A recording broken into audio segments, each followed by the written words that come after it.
Good. Shh. Here we are again. Right. Yes. Good. Bless you. Okay, so today is Thursday. So next time we will really launch into the German ideology. Our most brilliant text. Perhaps, definitely the most challenging text we will read this semester in some ways, though Gramsci turns out quite difficult too, but probably this is the most important text, and the most challenging text, and the most exciting text, and the text from which you will derive the greatest satisfaction once you understand what it means. The German ideology, pages 146 to 75.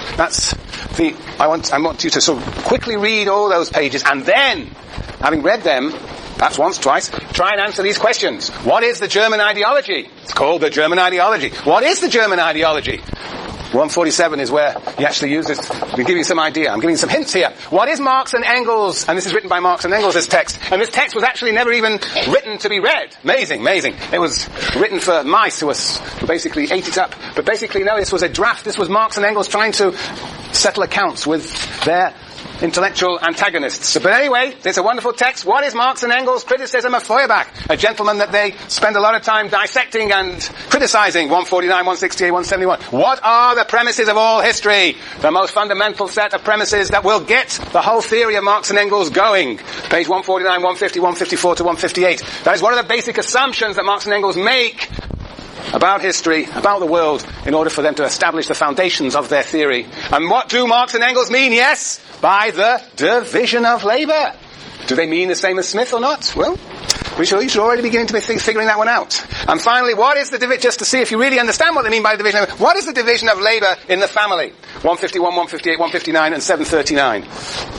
And as you will see, and as I will insist, there are two dimensions of the division of labour. And you will see that is quite apparent in the writings of Marx and Engels. And not just one dimension, but two dimensions to the division of labour. And perhaps we'll get to that later today. That is what you will read this weekend. Right, Simeon. Yes, you're so lucky to be able to devote so much time to this. Right, Tracy? Oh, yes. Right, this is great stuff. You will love it. Okay, now today what I want to do is to summarize what we did last time, particularly the ransacking of Smith, because the ransacking of Smith will deliver the basis of the entire course. And then we will have some fun. I'll talk a little bit about Marx and Engels, and we will also have a little discussion about the text I asked you to read for today. Okay. What are you laughing at already? No, I'll just... Yeah. What's your problem, Conrad? No, it's not a problem. It's the exact... I'm just alright. I'm just glad I'm here. You're in ecstasy. Yeah. Reading Marx and Engels. Ecstasy. Well, I'm sure the ecstasy will spread through the whole class, yes. And if not, we'll give you some pills. Remember, theory pills. Everybody should have theory pills. Yes. Right. Summary. All right, summary. Smith's theory of the division of labour. Let's put it in its most simple form. Increase in markets, in exchange, leads to what? Increase in the division of labour leads to what? Increase in wealth, increase in productivity. Right. And that's, well, perhaps we should talk, let's be more technical, sorry. Increase in productivity, which leads to what? Universal opulence. Universal opulence. Universal opulence. Opulence, wealth for all. That is Smith. And that universal opulence feeds back and leads to more exchange, more division of labour. And so basically the world moves forward with ever-increasing wealth, ever-increasing division of labour. Right? Now, 4 assumptions. Now, when we ransack, we look for assumptions, and we look for assumptions that perhaps are questionable. We look for assumptions sometimes that are hidden, that are not explicit, and sometimes we look for assumptions that we find questionable. That's what it means to ransack. To look for assumptions that are hidden, not explicated, and also to look for assumptions that are perhaps questionable. And the first and most fundamental assumption, I wonder if I can switch this slide off. I doubt it. Not being a techno...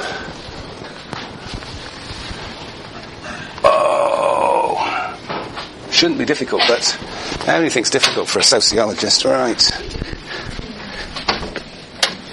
No. Okay, doesn't matter. I'll just look purple from time to time. Doesn't matter. Look, all right, assumptions. The first assumption, which is indeed the most fundamental assumption, as we shall see when it comes to Marx, is the assumption what? The first assumption is that Smith makes is that the assumption of producer owns, controls product. Producer owns, controls surplus that he or she produces. That's the story of the fairy tale story, you might say, the origin story. That is the story in which those who produce venison have the venison and they exchange it for bows and arrows. Those who produce bows and arrows. Yes. So, this becomes problematic. First of all, most clearly for Smith, where? In the pin factory. In the pin factory, I produce nothing but what? Pinheads!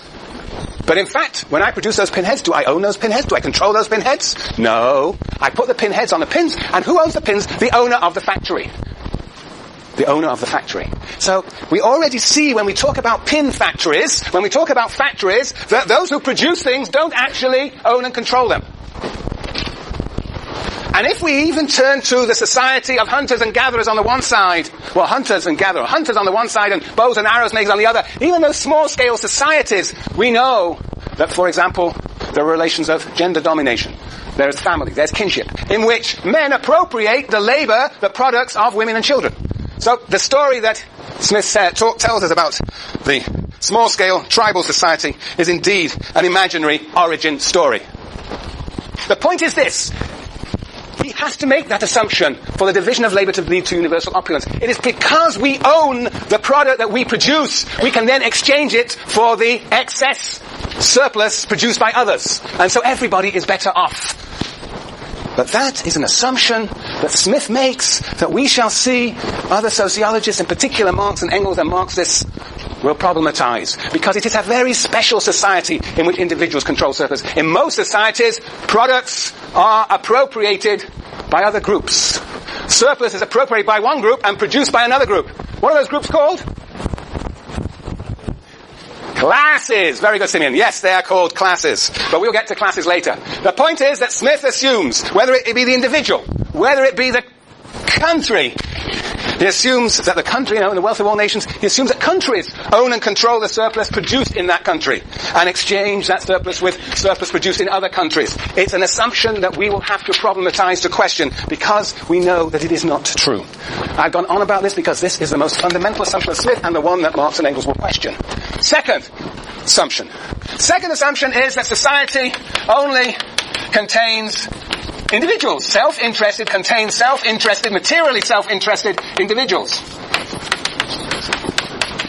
Materially self-interested individuals who enter into voluntary relations with one another. Who enter voluntary relations with one another. So that's how he thinks of society.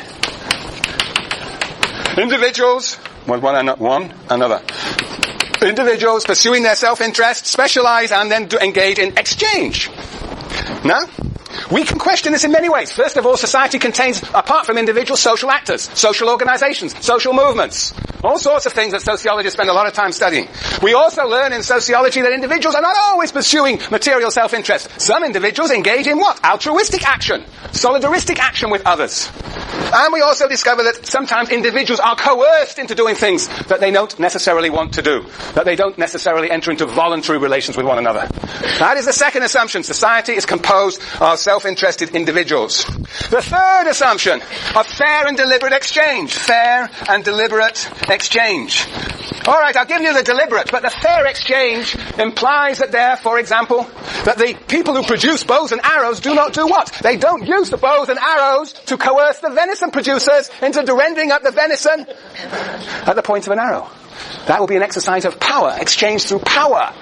Power. And also it assumes that there's not a monopoly, that the people who produce bows and arrows, perhaps there's just one person, or one group, one clan that produces bows and arrows, and has a monopoly of the production of bows and arrows, so that those who hunt venison have to pay exorbitant rates, i.e. unfair exchange, exorbitant rates for those bows and arrows. So we assume that Smith assumes there are not monopolies, and Smith assumes that one side does not impose its coercive will upon others.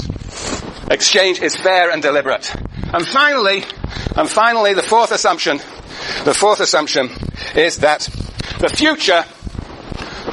future evolves linearly out of the present. That is to say, Smith has a view of history that is basically what? The history of the gradual division of the division of labor. Gradual increase of the division of labor. Here is time, and here is the extent of the division of labor. Essentially, he sees history as the evolution of the division of labor, and thus does not distinguish between fundamentally different societies. But essentially, the society of venison hunters and bow and arrow producer, small-scale society, is not fundamentally different to the society of the pin factory.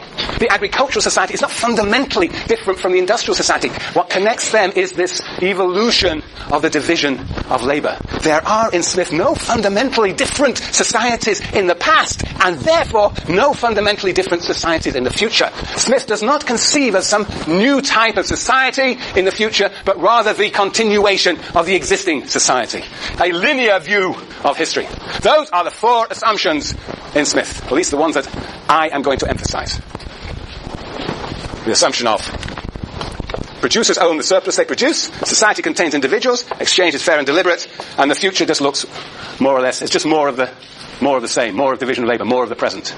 Those are the four. Each of these assumptions, that's why I lay them out, are problematic, questionable, and will indeed be questioned. Any questions?